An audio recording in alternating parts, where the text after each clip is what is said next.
Наступила весна, и еврейская молодежь России готовится к сезонной миграции в Европу. Для некоторых отдаленных популяций этот путь дольше и сложнее, чем для остальных. Оренбургская группа Евростарс отправляется на север, чтобы снять отпечатки своих лапок. Обратите внимание, как непосредственно реагируют герои нашей передачи на происходящее. Отправление в 4 утра временно погружает их в состояние анабиоза.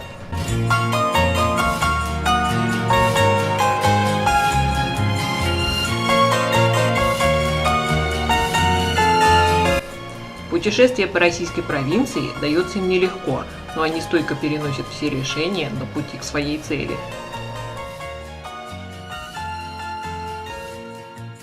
В своей естественной среде эти ребята достаточно миролюбивы, но сейчас нам лучше оставить их в покое. מדי יום הסתפתו גורד יקטרינבורג.